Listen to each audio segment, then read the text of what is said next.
You're listening to the Horseshoe Guys with Josh Carney and Jake Arthur. Your quest to find the most in-depth Indianapolis Colts podcast has triumphantly reached its terminus. Be sure to join Colts Nation's deep divers at horseshoehuddle.com, part of the Sports Illustrated Digital Network. Hey guys, and welcome in to the Horseshoe Huddle on Sports Illustrated podcast. I am your host, Deputy Editor of Horseshoe Huddle, Josh Carney, joined by our senior writer, Jake Arthur. Jake is back from a small hiatus. We are the original Horseshoe Guys here. Jake, how are you on this Monday evening? I'm doing awesome, brother. A lot less hectic than last week. How about you? Yeah, about the same. Trying to settle in and starting a new job, so just trying to figure things out, but excited to talk Colts with you here tonight. Yeah. Obviously, we've got a full slate tonight. We're about a couple weeks from training camp. What's today, the 19th? So a little over a week at this point, and we'll have real football to talk about. But tonight, Jake, we're going to start out with, I think, arguably your favorite non-football related thing around the game that we love, fantasy football. Yes. Tonight, we are going to preview the first three fantasy pieces that Jake has put out on the website. And real quick, before we get into that, I want to give kudos to Jake. Top 10 from last year fantasy rankings, fantasy projections, I should say, from Fantasy Pros. So when you read a fantasy piece from Jake, he's not making it up. He's not far off either. So kudos to you, Jake. Well done. Glad to have you on the site providing just any and all Indianapolis Colts fantasy projections there. But walk me through that. How did you find out about that? And, what was your reaction to that? Yeah, thanks, man. So Fantasy Pros, I think it was a couple weeks ago, tweeted out that they had finally compiled their rankings from their, I think their expert panel this year was 191 experts. And they compiled everyone's score from the draft rankings last year, like fantasy draft rankings, basically where we all had each player ranked going into the season. I wound up finishing 9th out of 191, number one in quarterbacks. Nice. I thought that was interesting. It's funny. It's kind of a running joke in my home league that I have with my friends and family that like, I'm a top 10 fantasy analyst out there, but I can't ever win my own league, which is nice. I've found that I'm better at giving fantasy advice than taking my own. I think I'm willing to take a lot more risks, but no, that was really cool. Yeah. It was just kind of vindicating for me. I've put a lot of work into it. It's very hard for me to just do a fantasy piece quickly because the amount of research I like to put into all of them. Mm-hmm. So it felt pretty good just knowing that all the work and thought I put into it, comes out and ends up being pretty accurate. So I'm hoping I can repeat again next year. Isn't that the most frustrating thing though? It's like you know what you're doing, you're good at projecting, you're good at identifying, hey, this is a good guy to go after this year. Then it comes to your own league and luck just isn't on your side, no pun intended, but it's so frustrating. It's kind of the same way with me in our league that we've had with high school friends and college friends for probably the last 6 years. I've won it once and the people always are coming to me like, what do you think? And it's like, usually I'm accurate, but that's the enticing thing about fantasy football. It just sucks you in every single year, Yeah. You feel great after every draft you do, and then the season starts, and you're like, "Ah, crap." Yeah, you always have a new sense of hope. I've come really close twice. I was actually in the championship last year, but like 3 of my top 4 running backs were all out, and I never had a shot to win it. But I didn't even tell my group, my fantasy league that happened, that I ranked top 10 because I knew I was just going to get roasted in our group chat the whole time. Yeah. So I didn't even tell them. I told my wife who she's in the league too. I didn't tell anyone else. Well, here's the thing. It's going to happen this year for you, Jake. It's gotta. So that's what I say every year. Yeah, that's true. Yeah. But I want to get started. You obviously you were first overall with quarterbacks out of the 191 experts. So we start today with the Carson Wentz fantasy football preview you put together on July 14th. Just walk us through Carson Wentz right now. Current ADP 131, and he is QB 19, which for me seems a little bit low considering what he brings as a passer and a rushing threat. So tell me a little bit about Carson Wentz and his fantasy outlook for the 2021 season, his first with the Colts. Yeah, I think 19 is probably a little appropriate right now until people try and start to get some of the stink of last year off, honestly. Once training camp comes around and all the buzz and stuff starts happening, he'll start to rise up a little bit. His ADP originally was in like the 20s earlier this offseason, so it's going up a little bit. But once we start hearing about chemistry with TY and these guys and that he's looking good in camp, if that's the case, it'll go up. But no, it's when I did his fantasy preview, he's obviously been a guy that's missed plenty of time with injuries in his career. I prorated all of his season to 16 games. And when you look at it that way, he's been a top 15 fantasy quarterback every year except for his rookie year. I think he's had 2 top 10 finishes. He's had a top 5 as well. So he's been an above average fantasy quarterback pretty much his whole career. I mean, you have to account for injuries. Like if you draft Carson Wentz, you have to have a backup plan involved. But I think he's very much draftable at the end of drafts this year. I think we're kind of all at the point where it doesn't make sense for him not to improve this year under Frank Reich with this run game, with this offensive line. So I'm fine with him. Typically, I like to take probably like a flashy, high ceiling rookie quarterback near the end if I'm gonna go for a backup. But Carson Wentz is someone who I'd be pretty enticed with. He seems like a guy, if you don't draft him to be your starter, he'll probably have trade value at some point. Yeah. It's going to be tricky though. I think by year's end, he'll be someone that owners were glad they drafted. But there may be some speed bumps early in the year. Like if you think back to Phillip Rivers last year, it didn't really look like he had the full grasp of the offense and had chemistry with everyone until about midway, about the bye week or so. And then things really took off. That could be similar with Wentz. He's got more mobility and can string together longer plays than Rivers could, so maybe a little better. But yeah, it feels weird to say he's a safe fantasy quarterback because he definitely has his bad weeks. But on average, throughout his career, he's been at worst average from a fantasy perspective. He kind of does feel safe at this point too. I mean, we have to take into account that right now he has the 7th easiest schedule in 2021. And then, let's look at, you have here in your article, Frank Reich's first 3 years in Indianapolis. His starting quarterbacks averages have been, just under or just over 3,900 passing yards, 28 touchdowns, 13 turnovers, excuse me. Wentz in the last 2 years has had a turnover issue, which has hindered his fantasy football ability and value. Do you think playing in a Frank Reich system where I don't want to say risk is taken out of it, but the quarterbacks tend to be smarter with the football, and I think we saw that with Wentz early in his Philadelphia career. Do you think cutting down on the turnovers will boost his fantasy value in 2021? A little bit. So last year he had 15 or 16 interceptions, which is kind of an outlier for his career. Because I think the prior 3 years he only threw 7 each year. So historically he's not a guy who throws a lot of picks. Yeah. So I think the interceptions will be under control. I think he'll probably have some boneheaded interceptions that make us all scratch our head, just like Andrew Luck did. For sure. For how much we all love Andrew Luck, he had 1 or 2 plays a game where everyone said, "What the hell's he doing?"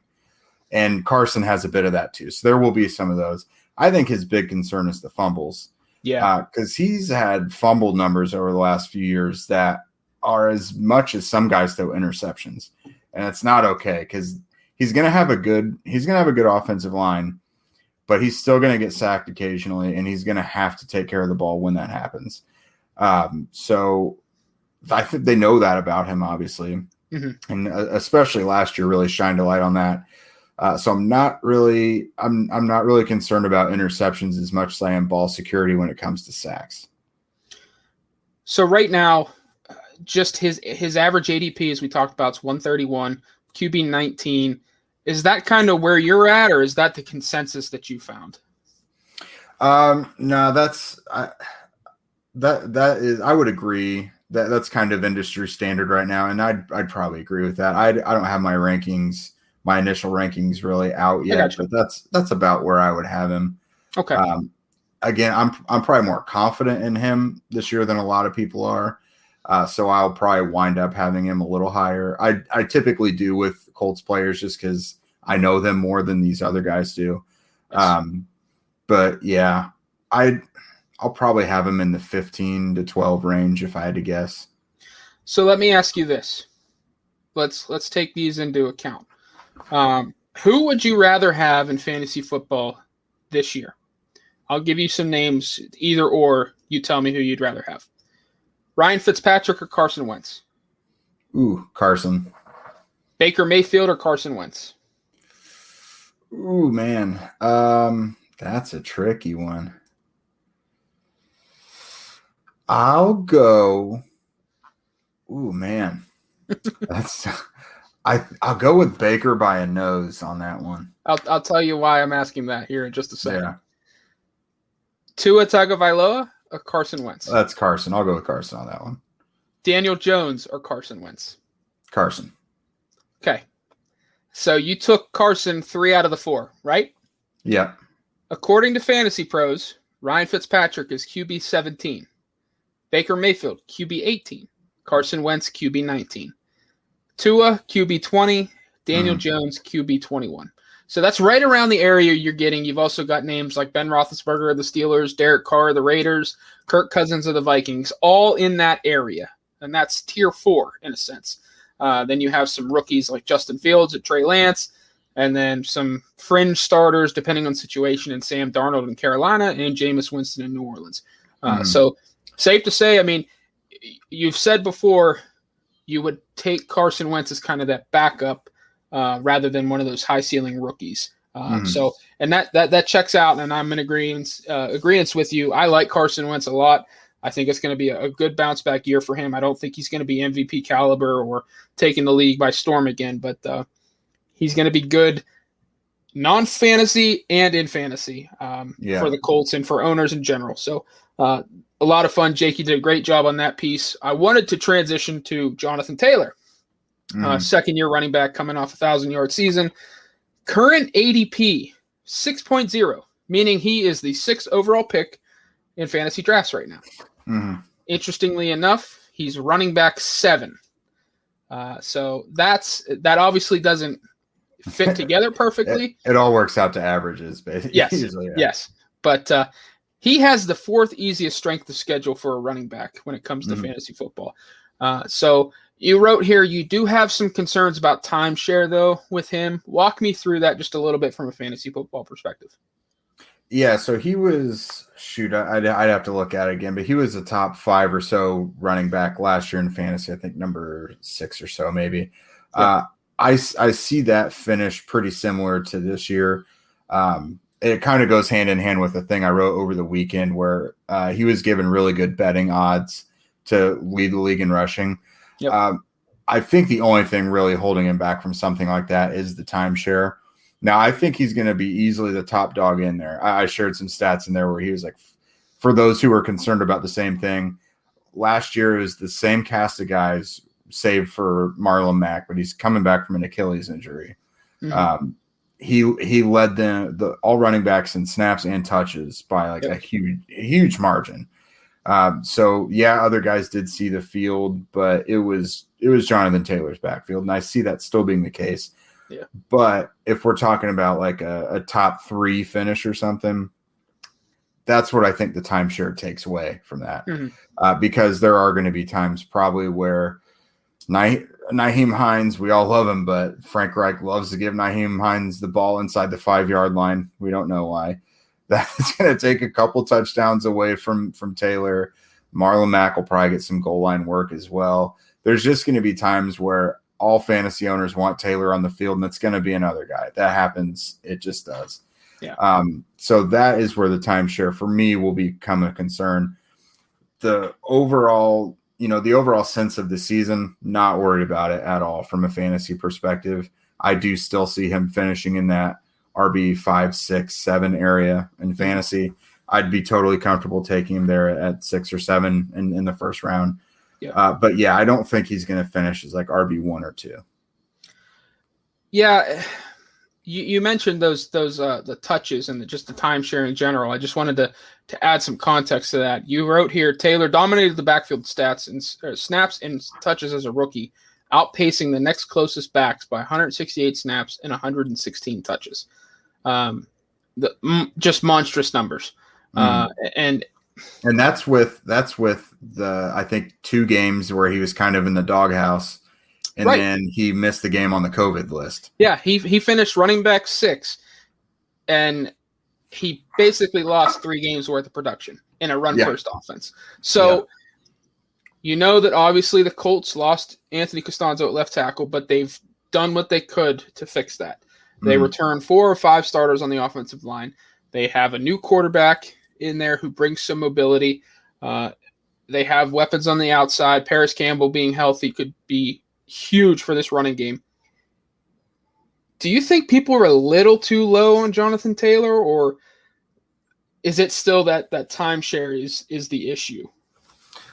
No, I mean, because let me like get into that. I mean, he's in a run first offense.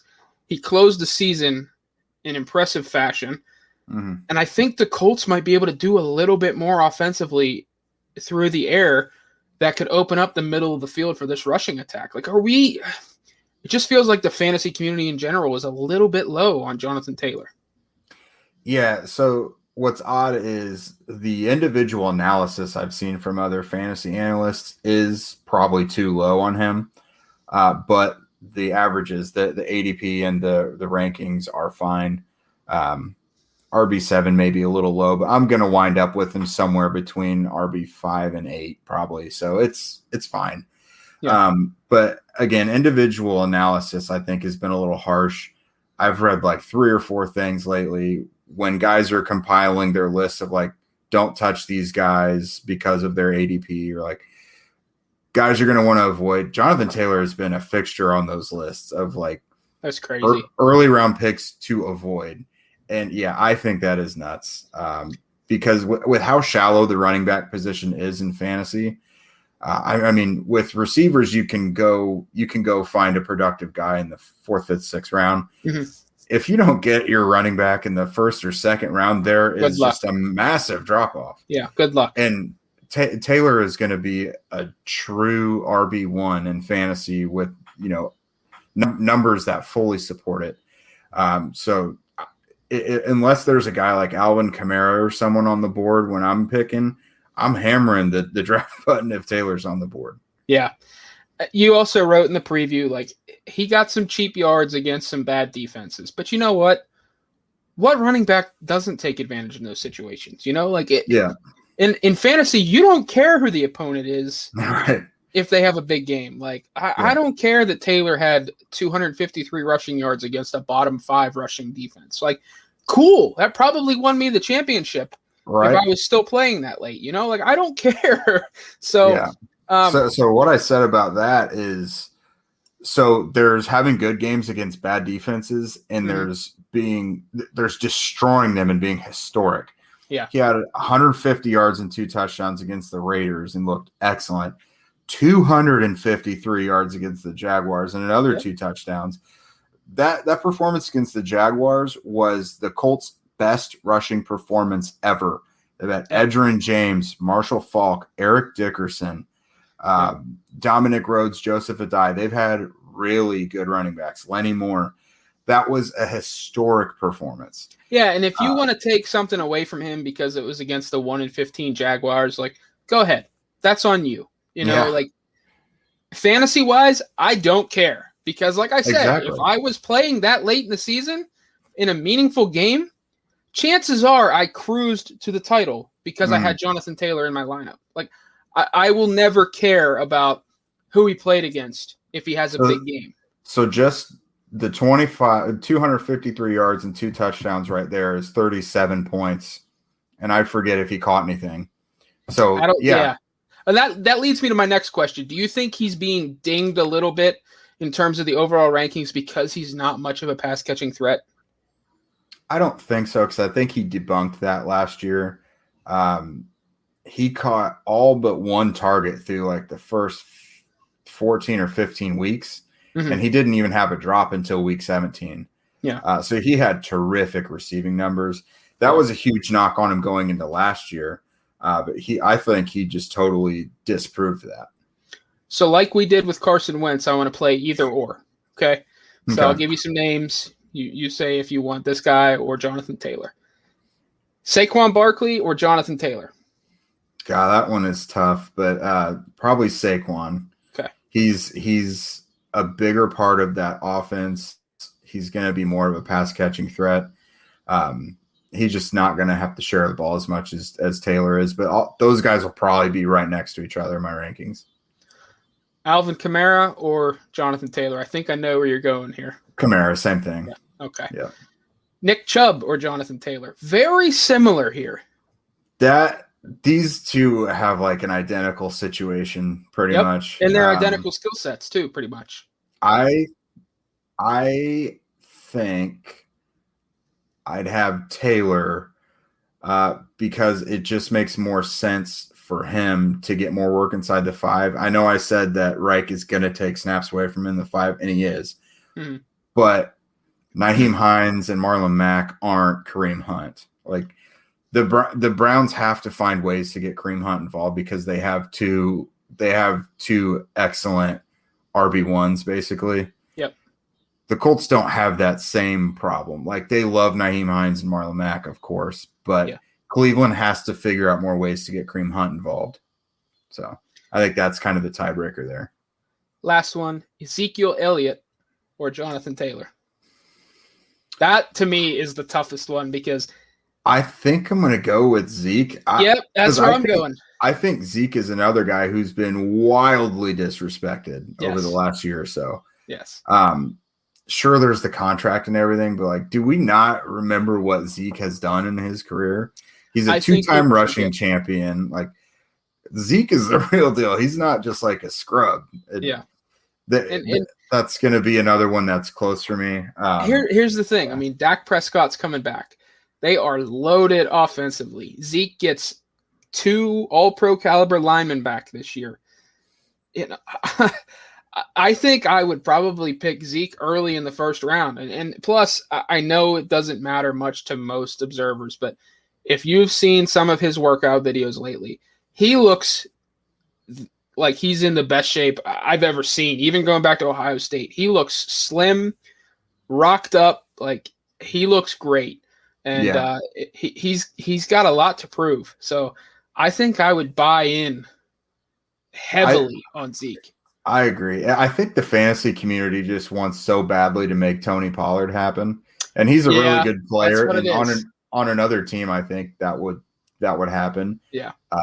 But not at the expense of Zeke, man. Like it's not like a Le'Veon Bell thing. Like, Le'Veon Bell just fell off the face of the earth. Zeke is still really, really, really good. Yeah. And that's, that's a great transition because Tony Pollard is right ahead of the one guy we're going to discuss next, and that is Nyheim Hines, the number 2 running back for the Colts. Hines ADP, as I pull it up here, I believe was 135.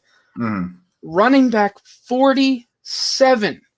Granted, he'll lose some value in a standard league, but in half point or full point PPR, I have no idea how Nyheim Hines would be outside of the top 30 at running back at this point.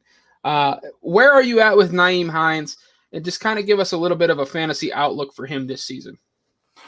Yeah, so he finished last year as RB21.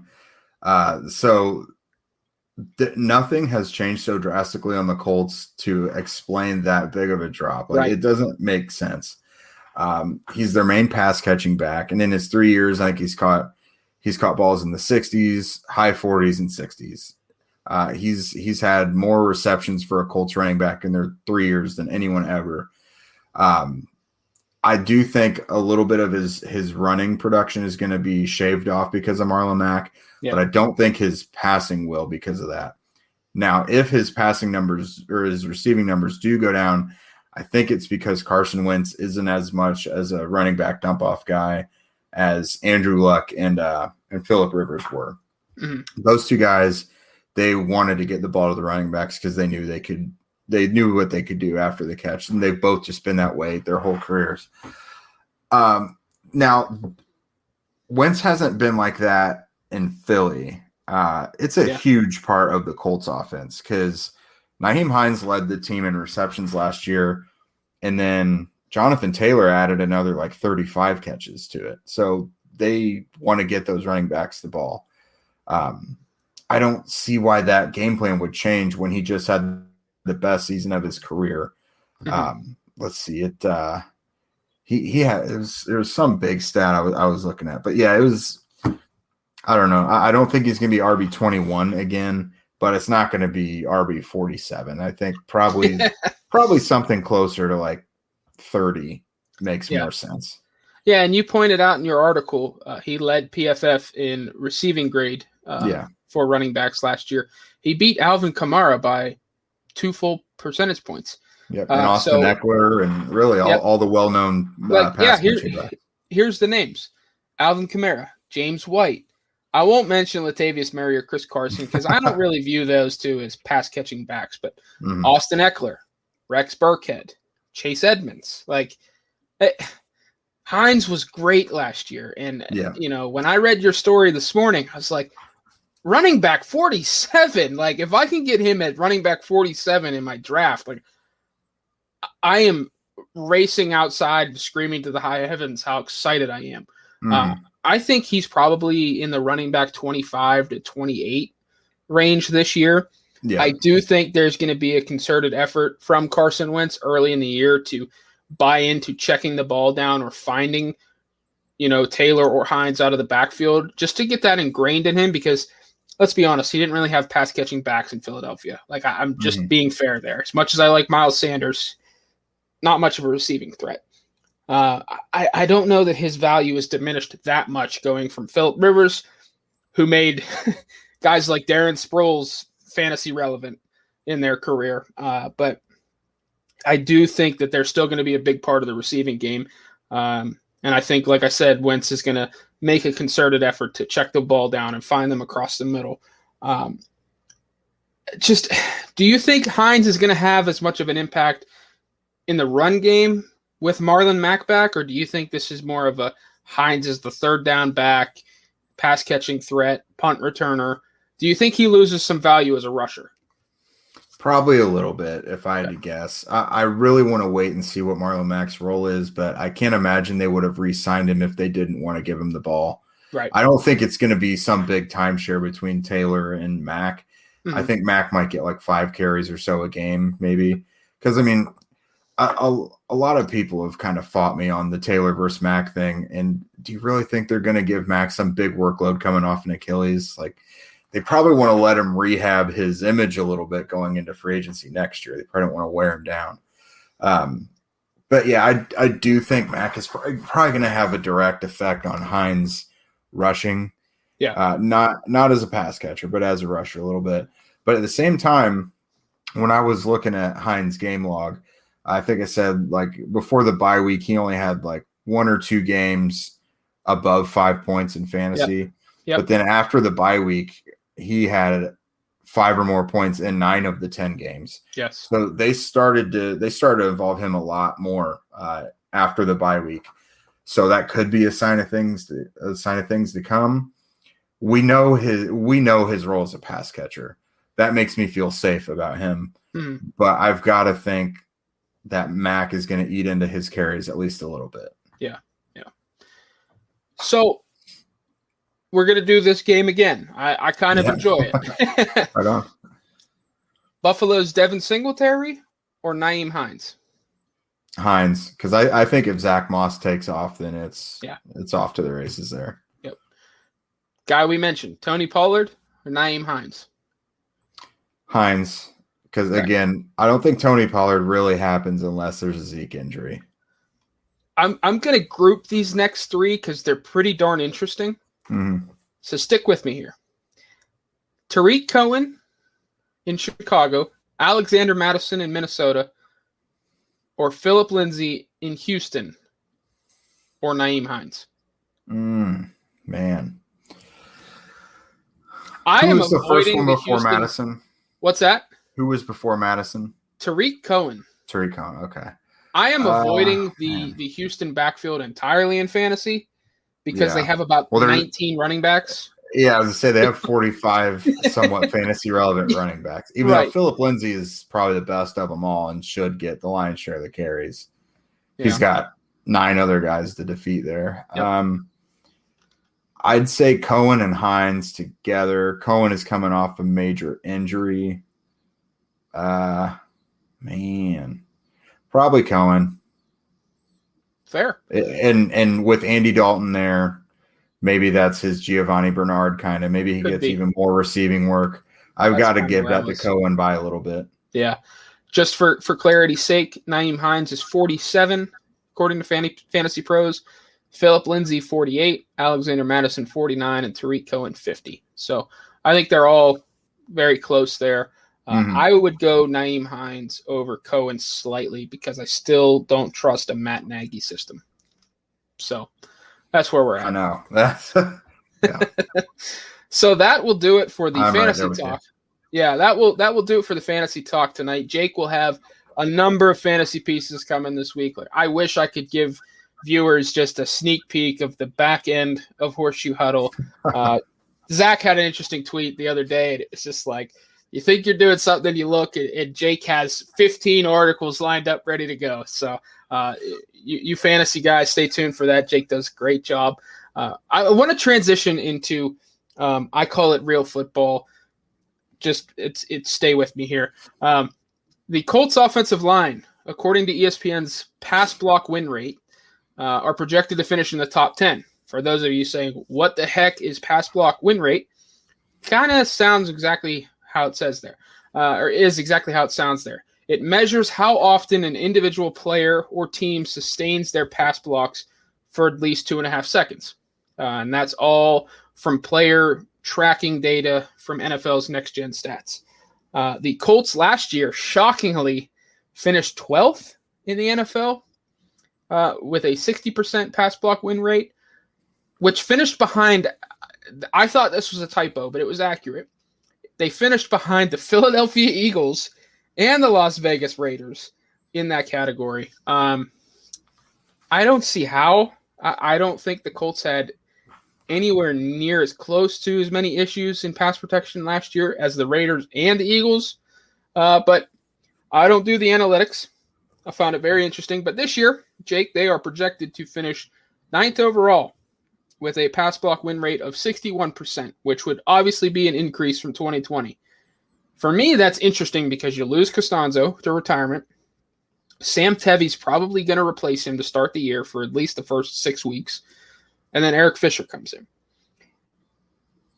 What is your takeaway from that? I mean, it just feels jumbled and messy for me. I mean, I think pass block win rate is great for individual players, but from a team perspective, to give them a 1% increase in your projection, despite them losing a Pro Bowl caliber left tackle to retirement, and you're bringing in a journeyman to replace him for the first 6 weeks, I don't see how that lines up, and their analysis wasn't in depth enough. I mean, they said it was a downgrade at left tackle, but then they still gave them an increase of 1%. So what's your takeaway from their projection this year?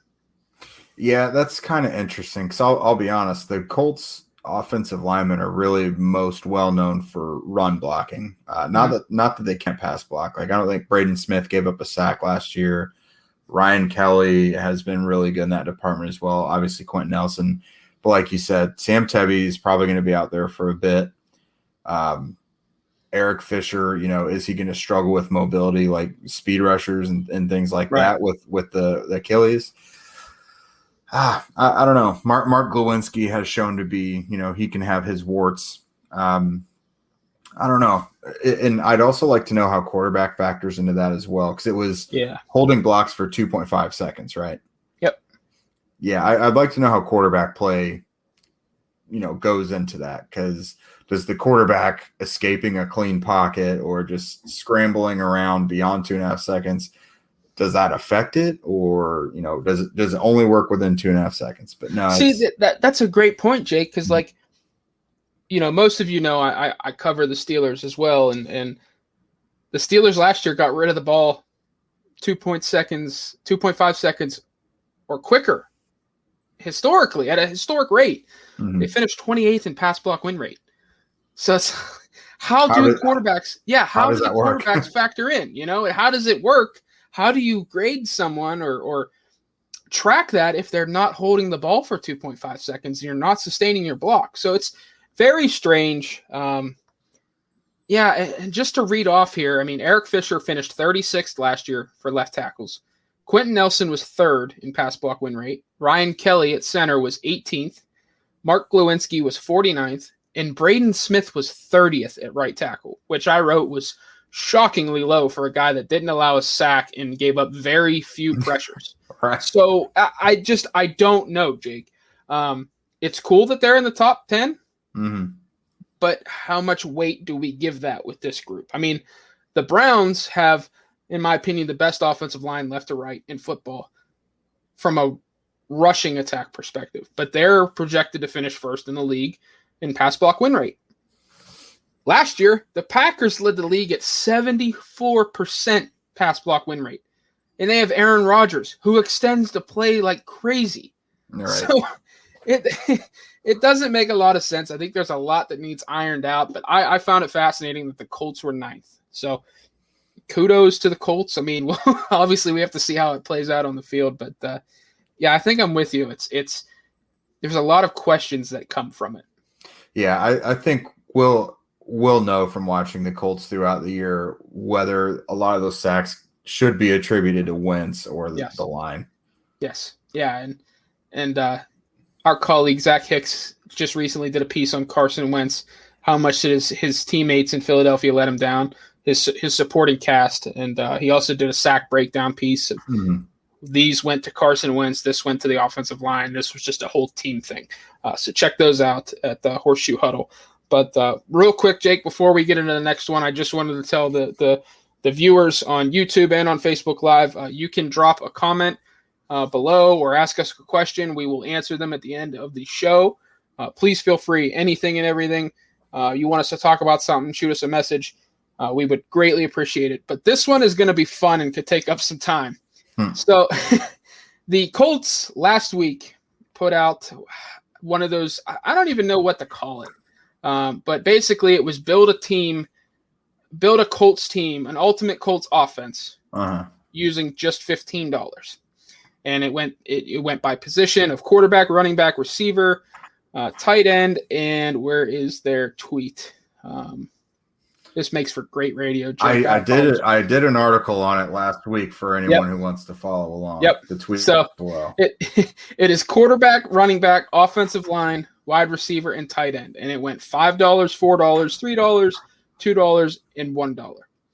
And you obviously fill those 5 positions using $15. So I thought it would be fun for Jake and I tonight to go through this and kind of compare our teams. And those that are viewing this live or are listening to it on Apple Podcasts later on or wherever you get your podcast, send us a note on Twitter and just let us know whose team you would choose, or come up with your best team and let us know what you came up with. But Jake, I'm going to give you the first pick tonight, so we cannot duplicate.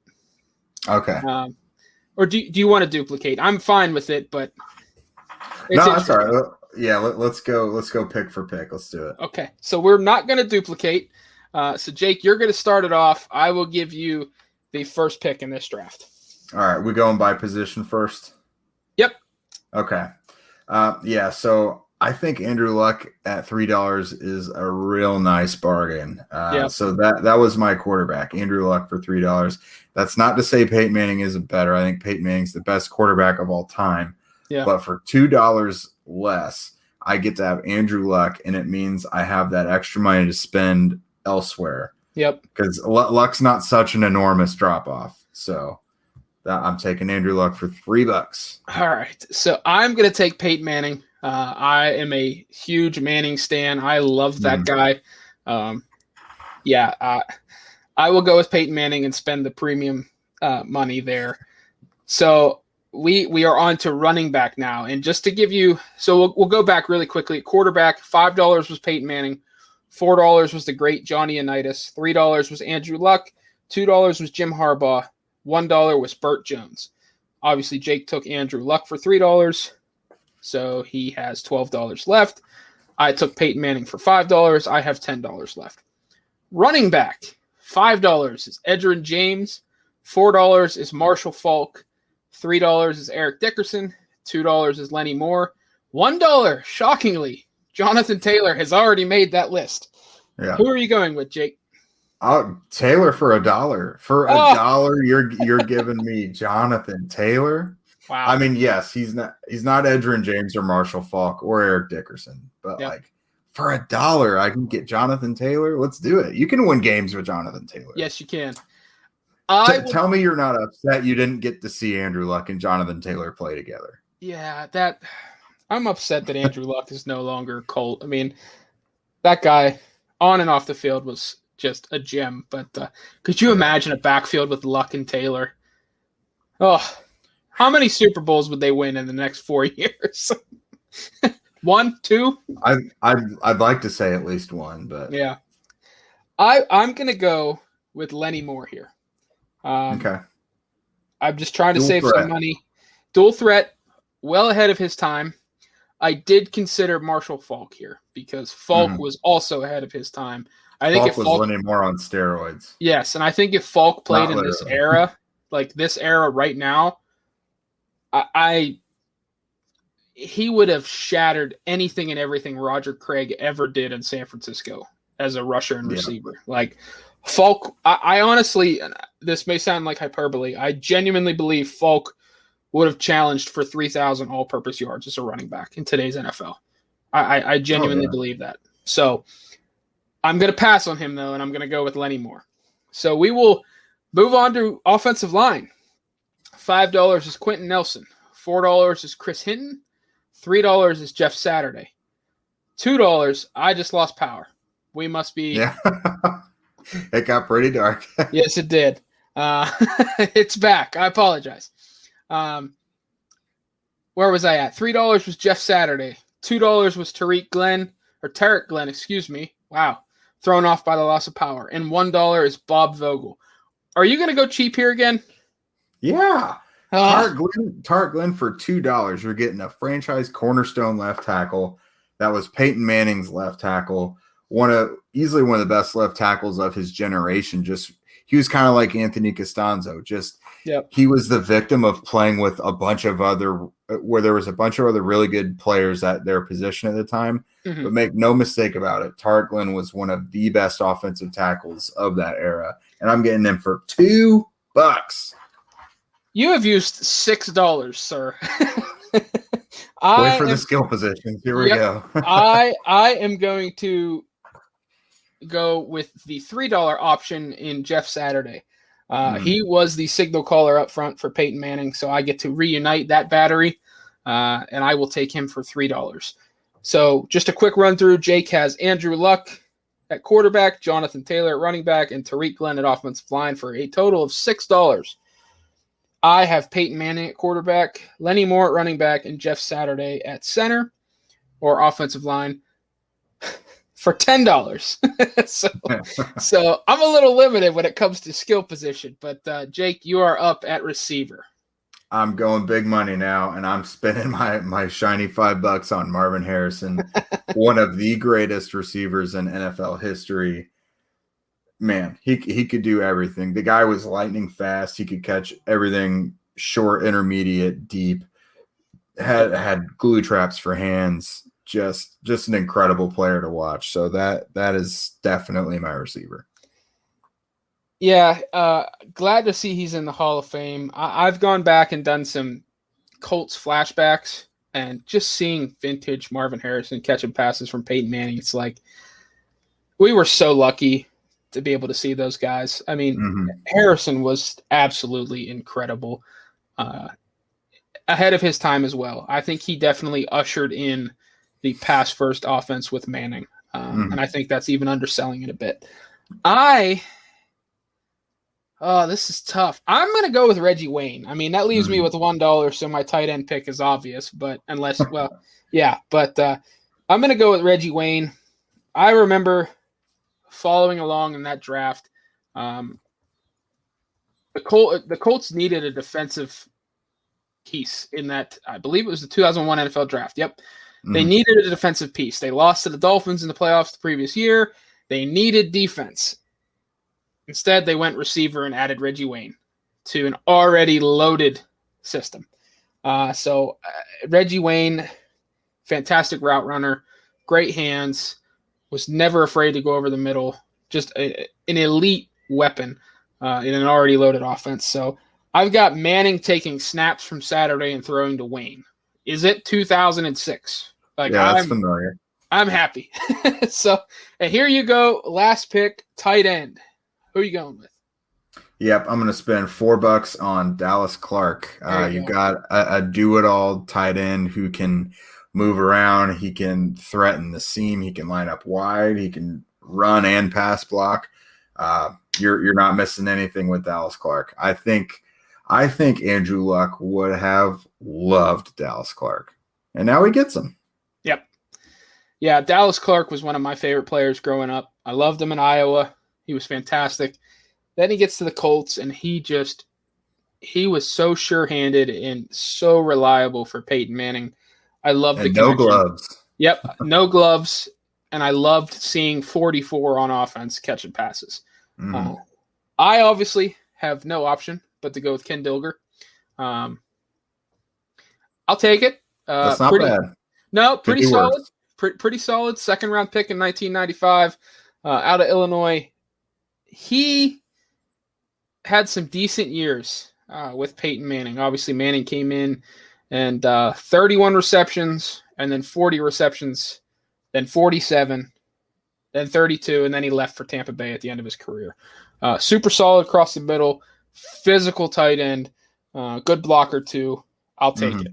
So, finally, we have Jake's team: Andrew Luck, Jonathan Taylor, Tarek Glenn, Marvin Harrison, Dallas Clark.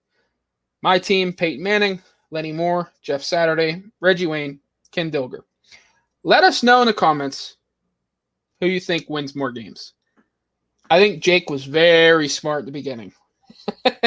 I think I could have saved $1 and gone Johnny Unitas, but I can't believe Tarek Glenn was $2. $2 for one of the best left tackles of his generation. That guy should be in the Colts' Ring of Honor. I did do an article when we first took over the site making the case for Tarek Glenn to be inducted into the Colts Ring of Honor. Hopefully Jim Irsay and company make that happen soon, because I don't think there was anyone truly more important behind the scenes to the Colts' success of the early 2000s than Tarek Glenn. He had to keep Manning upright and did a great job keeping him clean, kept pressure away from him. Manning was very rarely touched.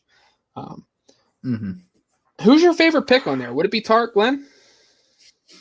If we're talking value, yeah. Tarek Glenn or Jonathan Taylor would probably be one of my favorite picks there. Yeah. Because, I mean, if you're building an offensive line, unless you've got just a freak generational guy like Quentin Nelson, you're going to look for a left tackle. And I'm getting mine for $2. Yeah. I like that. I get a 7-time Pro Bowler, 5-time All-Pro running back in Lenny Moore for $2. That's not bad. Penn State product, first-round pick in 1956. I will take that guy who was well ahead of his time. Doesn't get the respect that he deserves outside of Indianapolis, in my opinion. But I guess that's life. But let us know in the comments. We will also tweet these out and see whose team you like more. But that was pretty fun, and I appreciate the Colts putting that out there in the off season. And Yeah, Jake obviously linked his team into the story. So well done, Jake. You followed along with what you wanted to do. So good thing I didn't screw it up did. for you. No. And this could be a whole nother podcast on conspiracy theories or something. But looking at the quarterbacks, I've always thought there was an eerie parallel between Burt Jones and Johnny Unitas, that situation, and then the Peyton Manning and Andrew Luck situation. Yep. This just really reminded me of that. Yeah. Anyone who knows way back then Colts stuff, you got to know what I'm talking about. It's eerie. Who are you surprised to see included on this list? Like, for me, I mean, we already know Quentin Nelson's on a Hall of Fame trajectory. He's probably going to be the greatest offensive lineman in Colts history if he continues down this path. I honestly think it was Jonathan Taylor's inclusion.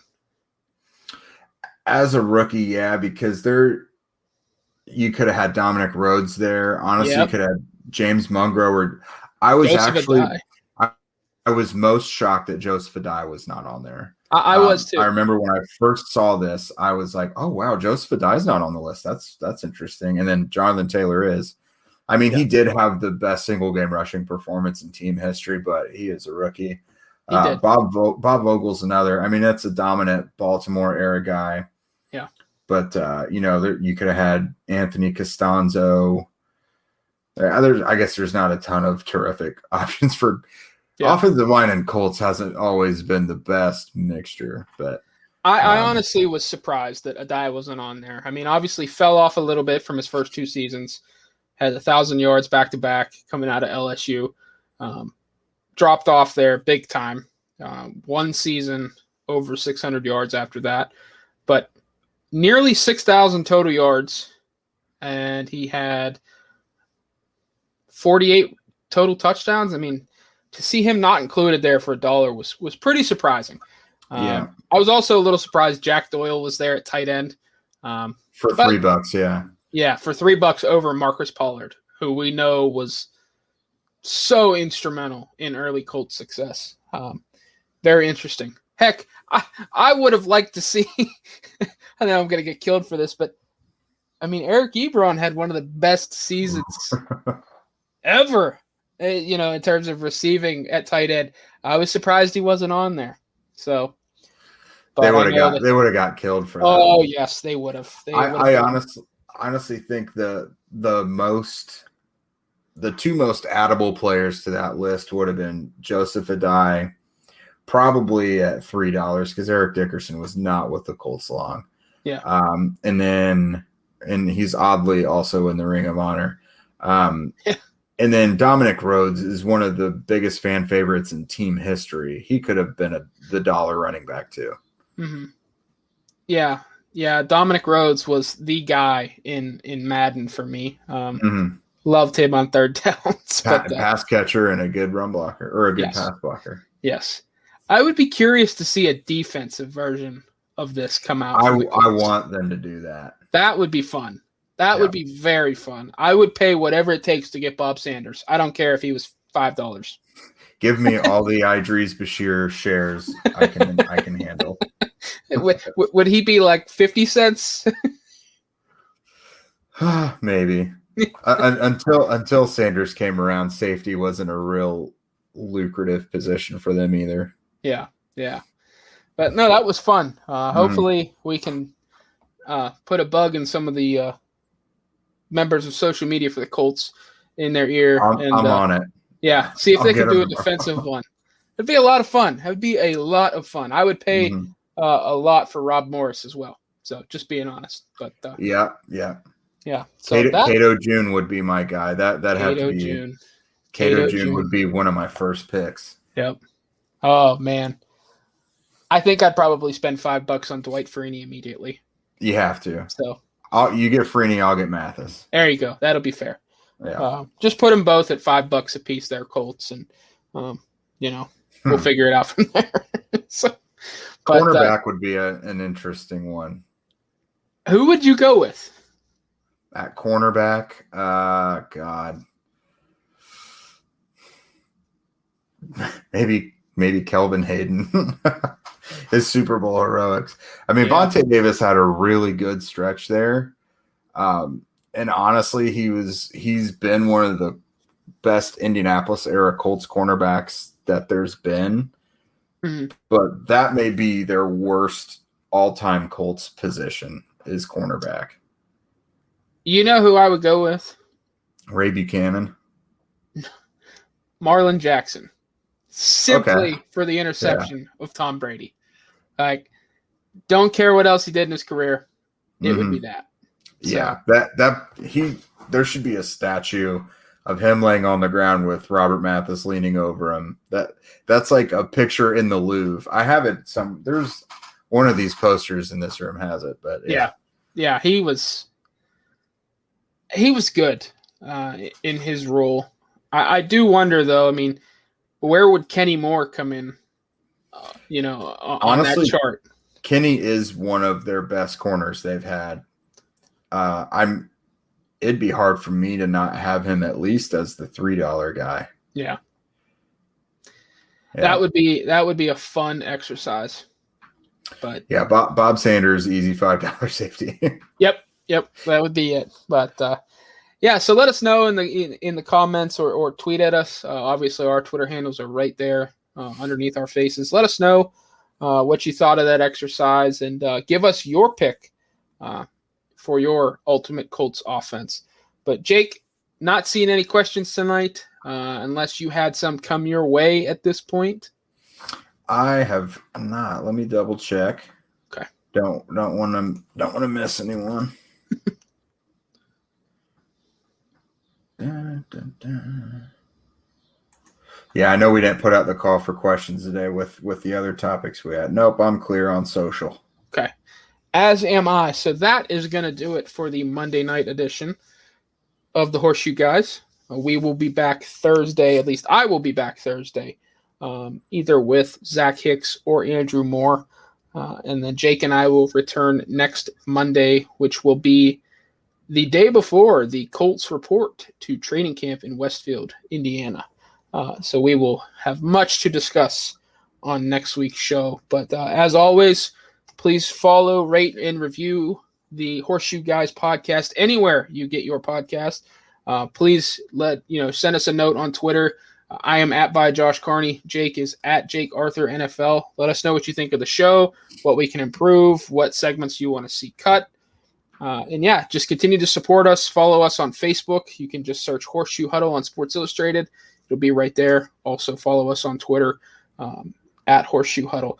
So that's going to do it, Jake. Thank you so much for an awesome Monday night show and 1 week closer to real football, brother. Absolutely. The preseason is very close. So yes, that's it is. exciting. Yeah. Yes, it is. All right. That will do it. We will catch you guys next time. Thanks for watching.